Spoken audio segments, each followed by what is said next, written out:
Hey guys, and welcome back for the penultimate part of Doom. Well, we got the Crucible, we've been tethered back to reality, whoops, there goes gravity, but we're gonna land right now. And yeah, I think we're ready to shut down the Hell Portal on Mars. But first of all, we need to recruit a little bit of help of perhaps one of the unsung heroes of this story, and that would be VEGA, the sentient AI that has been casually prodding us in the right direction across the entirety of this playthrough. Except for Hell, he couldn't come with us there. I mean, I guess you could say Samuel Hayden's like a robot as well, but he's a cyborg. VEGA is completely computer technology based, he's an AI, and he's been nothing but courteous to us throughout the entire game, and you know Doom Guy, he's all, I don't know, would you call him psychopathic or sociopathic? I don't know. To be honest with you, that one could be a little bit split in half, because psychopathic, he seems a little too well grounded to be entirely psychopathic. Like, he is overly smart as to what he is doing, so I don't know if it's a case of psychosis in that regard. Maybe sociopathic? You know, he wants to help save the he wants to help solve the energy crisis at any cost. So, you know, maybe he thinks he is the maybe he is the lesser of two evils or something like that, but I wouldn't say psychopathic, absolutely not. Okay, well, I do not have a psychology degree or a sociology degree, so I'm going to leave it up to our lovely audience to decide, and I'll just say, I really like this level. It's balls hard towards the end, but I am VEGA. I think it caught my attention just for the fact that we get a sort of snow level, so to speak. Like, we start off in an Arctic environment, which makes perfect sense for keeping a supercomputer, which, God knows, it must be running at least 2 copies at Crisis. Oh no, maybe even as much as 3. It actually gives you some sort of like technobabble about what VEGA's about and like how it's powered throughout the course of this here level. So if you're interested in sort of like seeing how a sentient AI and like how much power and how much cooling you need, then you know, maybe this is something we'll need in 100 years time just to power our like quantum PCs capable of streaming in real time from halfway across the galaxy. Alright, I'm going to read the in-game description for VEGA Central Processing here. The internal operating temperatures of VEGA's plasma-based neural net are high, extremely high. Early tests of VEGA's protoplasmic circuitry show temperatures exceeding 1.12 megakelvins, hotter than the surface of the sun. Hot damn!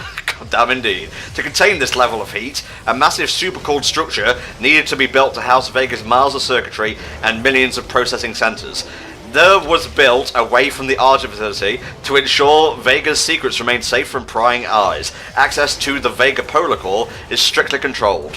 VEGA's design is so complex that the study of its inner workings has been given its own field of study, VEGA core physics.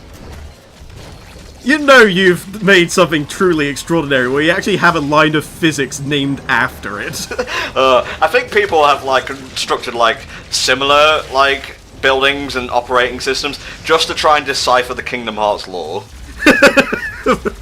That'll be the next thing. You'll have something called Sora, and it literally is specializing in Kingdom Hearts lore and containing all of it, and like predicting all possible timelines and possibilities, etc. This arena fight is surprisingly easy. I expected it to be much harder than it is. I think it's partly because you get given a Berserk power-up, and you also get given an Invincibility power-up. But, yeah, you're absolutely right. I did actually find this one really easy as well. I actually played this level back a couple of times once I actually finished recording this particular part of the level. And for the second part of this particular arena, you can literally fire a BFG shot from this console as soon as the enemies spawn, take out everything, and basically be on your way. But in this particular occasion, I thought, stick with the chain gun, take the invulnerability, and just go ham. Oh man, come on, you're invincible now, you might as well fire the BFG, it's the same bloody thing. Not quite. I believe I'm actually saving a lot of my BFG ammo for what's to come, because I have a fair bit of past history with this particular stage. And it's not so much from actually playing it, because, I mean, it is hard, sure, but it's not, like, balls to the walls hard. But this was actually whilst I was live streaming, the one level that kept crashing my PC. And it was in a particular part, which is where the cooling rods are kept. How ironic. it just kept crashing, and I had to reset my PC, get the stream back up and running, try playing through the entire level again, and crash it near enough the same part. And it was all because I had one setting that wasn't properly like implemented or optimized or whatever when I actually just pressed the whole put everything on ultra thing. So I turned that particular setting down. I forget what the name of it is, but maybe someone in the comments might actually remember. And from there, I was able to play through the game perfectly fine. It was patched like a week or so later, so it was a very quick patch, but, you know, I played it on release, and I was a little bit disheartened that it just kept crashing my computer. It's just like, oh, it's ruining the ambience. Well, that'll teach you for playing in, like, England instead of on Mars, you know? Well, it's not my fault that we don't have the technology yet. Very true, mate, very true. You mentioned keycards last time. I believe we're going to have to get some again, and it has actually been a fair bit since we've needed a keycard for one of these, like, UAC structures. Actually, you are half right, except that the keycard here is entirely optional. You don't actually have to collect the keycard in order to progress in this level, but it does open the way to the second to last retro secret. And I actually missed it the first time through, so I did actually go back a little later on, and I did actually get the footage of me acquiring said retro secret. So you'll probably see that in a moment. There's an elevator scene coming up, which I'll plonk that into. Okay. Huh.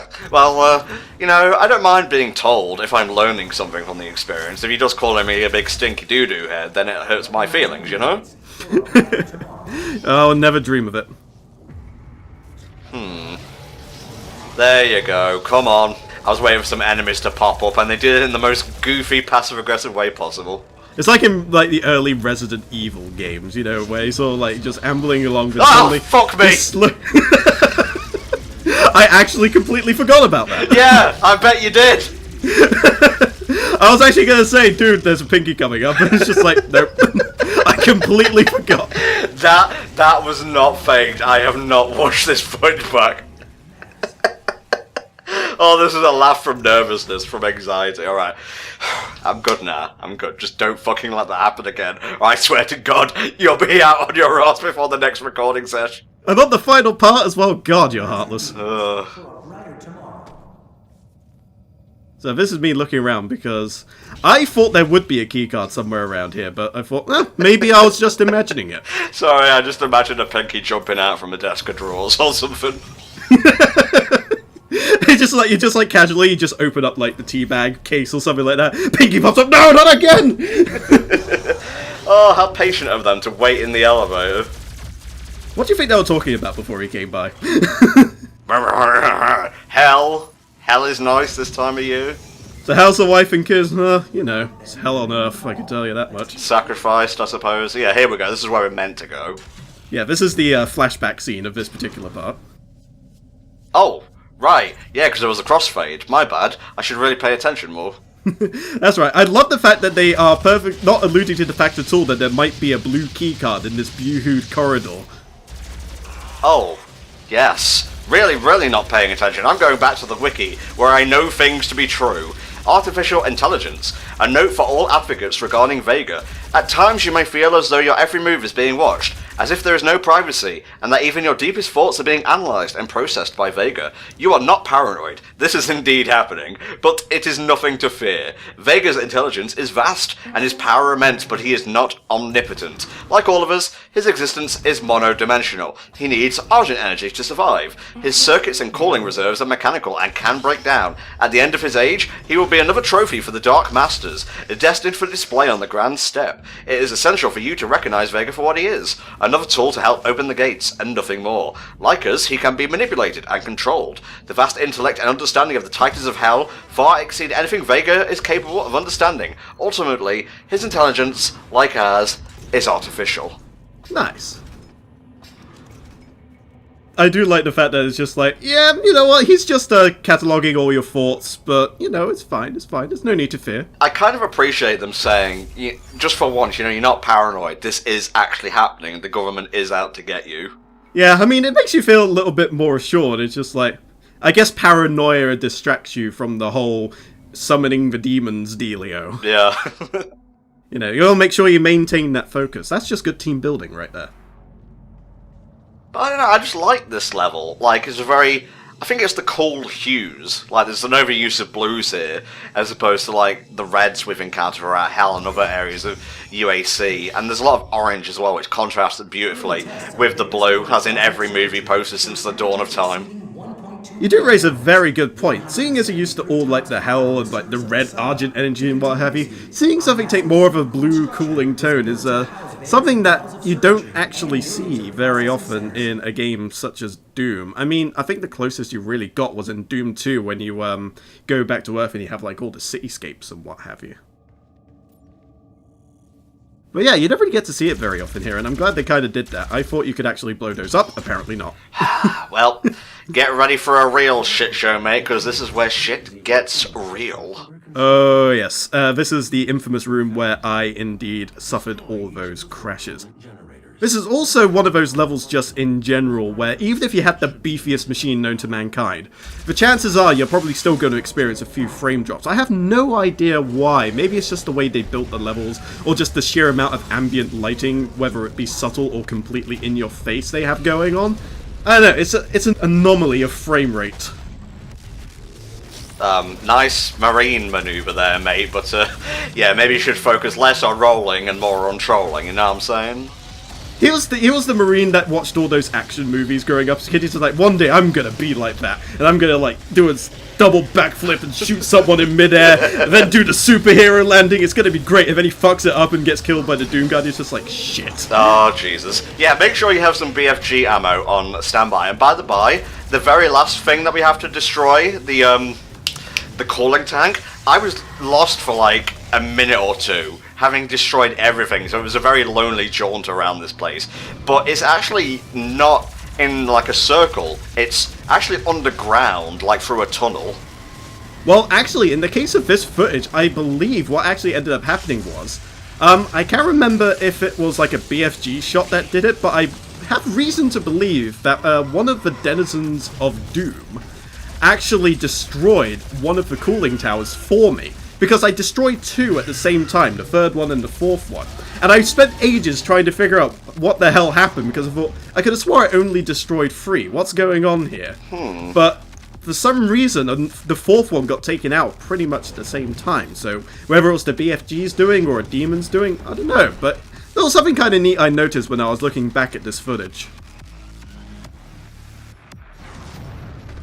Yeah, there are a lot of layers to this place, so you will probably find the odd imp hiding around somewhere and you're ending up spending half your time chasing after it. I've noticed, like, on the last level particularly, it's always the imps that are the ones left over when I've done, like, taking out Barons of Hell, like, Pinkies, you got the Eyeball Demons and so on. It's kind of crazy, actually. Are you kidding me? You can take this lift. I just jumped up here. Yeah, I'm not even entirely sure why they have that there, to be honest with you, because, as you say, you can literally just jump there, but I'm just having another peruse around, because I noticed I didn't really have very much armor, and you know I like me my infinite ammo. Oh yes, you would be lost without it, my friend. Well, not entirely lost, but things would be a hell of a lot harder. Mm-hmm. You know, not having to worry about ammo leaves you with the ability to focus on other matters in life, like what you're going to have for dinner, and in what way are you going to dismantle this Pinky? Delicious, delicious man. Yeah, he's not going to have a good time when it comes to Fortnite later. Alrighty, just thinking what else there is. There is actually one more arena fight. Basically, this entire level can essentially just be split off into 3 arena fights and just a corridor full of enemies. There really, like, isn't a huge amount content-wise, but in terms of the quality of the content, you get a lot of bang for your buck. And just, like, look at this. This looks great. It's a lovely contrast to the rest of the game. Granted, they may have just painted the rocks blue with a bit of white in there to tinge it up, but I'm easily impressed. What can I say? Yeah, this shit is a battle royale and a half. There's a lot of BFG ammo around here, and you are going to need every bit of it, my friends. And actually, you may well have noticed there was quite a bit of infighting going on just as you were actually entering the arena, which is pretty damn neat. Just like the 2 Barons of Hell just clubbing like the infidels over their head. It's just like, you think you have the balls to step up to my plate? Nah, mate. Slap you down. Get back in line. What you say about my mum? We have the same mum. Blah, blah, blah. I'm not sure if it was the Barons of Hell fighting each other. Like, maybe you got, like, that whole, like, little crew of, like, wimpy kids that think they're hard when they're all in a big group and think they can do whatever the hell they want. And you got these two big guys just like, you know, I could flatten you with a fort. Beautiful. Beautiful. Go for the belly when fighting Cyber Mancubi, or just Mancubi in general. They are very soft there, as with every fat lad. Indeed. Go for the spongy bits. That is a general rule of thumb you can expect. It's just this is just jump scare central. Just like, enemies just pop up just literally right in front of your damn camera, and it's just like, they just want to eat your bullets. I'm not sure what it is. I've come to love the siege mode, by the way. I didn't use it at all until like this point, but then it started shredding enemies apart, and I was like, you know what, I'm glad I got this mod after all. Oh yeah, when you get to the point where it can penetrate through multiple enemies as well, in a level where enemies tend to line up for you quite nicely.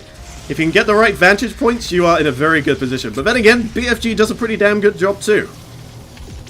Volk's doing a very good job of crowd control here, saving BFG shots for when he needs them, because there's actually more enemies than you might think in this particular set piece. Yeah, you can get overwhelmed very quickly if you're not careful. Because enemies just pop out the woodwork over here, because you've got like these lower areas which you don't tend to traverse very much, and just suddenly you got Mancubi and Revenants and God knows what else just suddenly jumping in, and an area where you think, oh, there's not too many enemies here, suddenly you're just surrounded on all sides by big things, and you're in a very bad situation very quickly. Be careful, by the way, because there is an electrified field on the ground level, so you can very easily fall in there and almost die. I think that was actually the reason why I stayed up there, because I know there was another reason why you shouldn't venture into the lower levels too much, and I believe, yeah, that was the reason. I remembered a lot from this level. I mean, if you have a level that will just crash on you 3 times within the space of an hour, when you're trying to livestream the damn thing, you tend to remember it. So, this is one of the levels that I actually remembered quite a lot of. Is that it? Yeah, I think that's it. No, wait, there's some regular-ass zombos here. Really? Although I don't think you actually have to kill them, but I thought, you know what? I'm just gonna clean house here. Take care of the minimum wage zombos and just be done with it. Well, I didn't realise you had a beef with the working class of hell, my friend. Not at all, I am part of it, after all. Of course, of course. Oh, I love the little explosion that you get with that upgrade on your Praetor suit. Where just after power up goes, it explodes and everything dies. I'm pretty sure it does a lot of damage as well, so I think, short of a Mancubus or a Baron of Hell, that little explosion packs a lot of punch. Neat. Oh. Oh, I love this bit. Oh no, Vega, buddy, pal, friend of mine. This hurt a little bit, because I grew quite fond of Vega by the end of this. It's just like, you know what, you were cool. You didn't have an ulterior motive, you just did what you were built to do, and you're a goddamn gentleman about it. Yes, yes he was.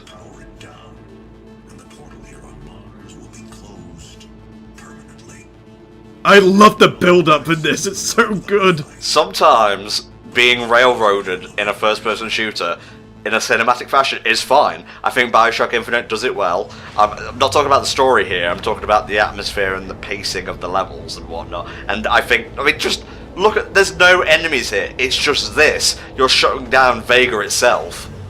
Yeah, and you get a good chance to have like a good look at what Vega actually is. It literally just looks like a giant goddamn brain. It is incredible. Yep, well, we came here to do a job, so I think it's time to shut him down, mate, for good. Really? Can't we just, like, let him live? Come on, he was alright. No, we need to overload things to get back to hell, I'm afraid. I do kind of like the fact that Vega seemed to almost have this thing where he actually wanted to not sacrifice himself. The fact that he made a point at the beginning where he says, I cannot shut myself down, so you'll have to be the one to do it. Well, that's an AI for you.